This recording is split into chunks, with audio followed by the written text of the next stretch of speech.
Atualizações sobre a guerra Israel e Irã. A gente entra no 4º dia de guerra sem previsão de término.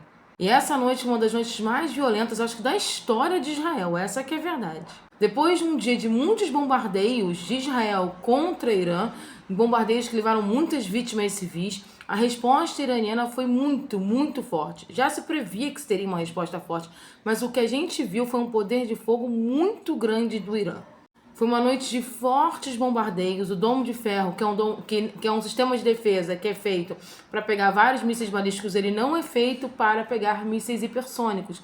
E o Irã utilizou mísseis hipersônicos essa noite. Inclusive, no vídeo anterior tem imagem desses mísseis caindo. Esses mísseis furaram a estrutura de proteção israelense e promoveram muitos danos em Israel. Quando eu falo muitos danos, a gente está falando de danos de estrutura física. Essas são algumas imagens depois que amanheceu em Tel Aviv.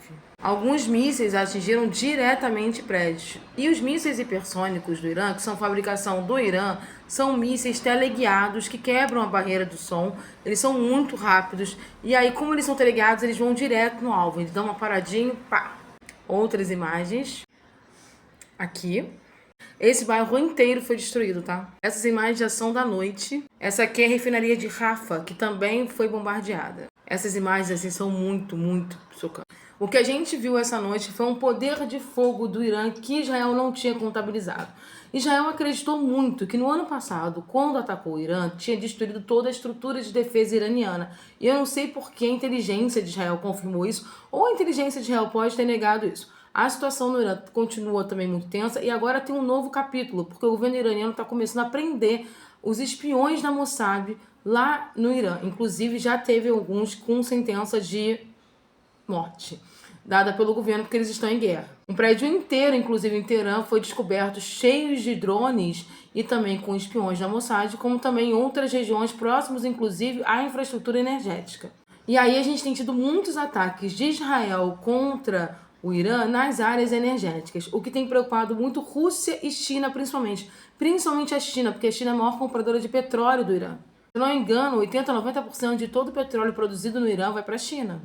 Então a China está com uma preocupação muito grande de acabar com esse conflito. A Rússia se apresentou para ser um mediador do conflito.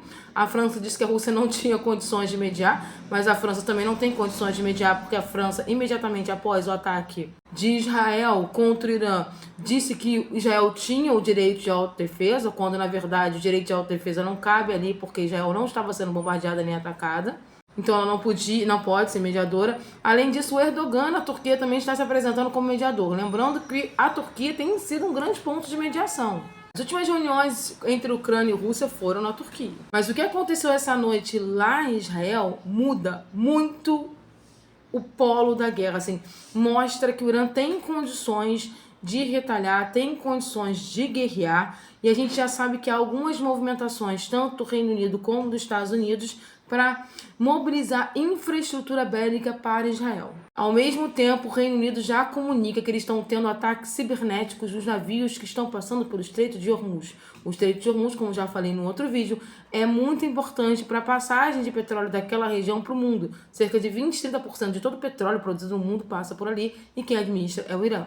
O que a gente está vendo nesses últimos 4 dias é a escalada muito violenta dessa guerra, e se essa guerra não é parada, mas se não começar rapidamente um processo de mediação entre as partes, é claro que vai ser uma mediação direta, porque as partes não sentam, não vai ter acordo e ela vai piorar. O Irã comunicou que não vai aceitar nenhuma discussão de cessar-fogo enquanto ainda estiver sendo atacado. E Israel fez falas muito fortes sobre que vai destruir o Irã, aquelas coisas todas. O Irã ontem, durante o bombardeio que fez contra Israel, falou que uma figura importante de Israel teria falecido nesse bombardeio. Até agora a gente não tem o nome, a gente não sabe se essa informação é real. Algumas pessoas estão ventilando alguns nomes do governo israelense, mas até agora o que a gente sabe é muito boato. Então, se essa situação se confirmar, eu trago aqui, mas até então existe muita guerra de propaganda. Eu acho que isso é muito importante dizer.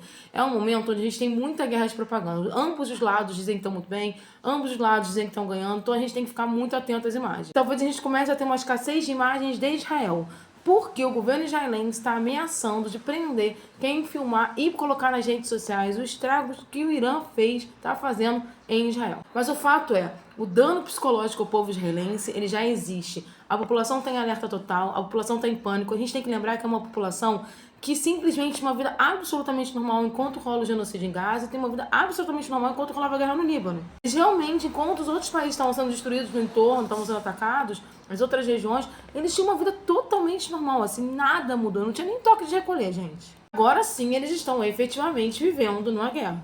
E aí eu vou só reproduzir uma coisa que eu vi assim, isso é uma guerra. O Israel não está acostumado a lidar com uma guerra. Numa guerra, você ataca e você é atacado. Agora vamos esperar essa semana para ver se vai ter mediação.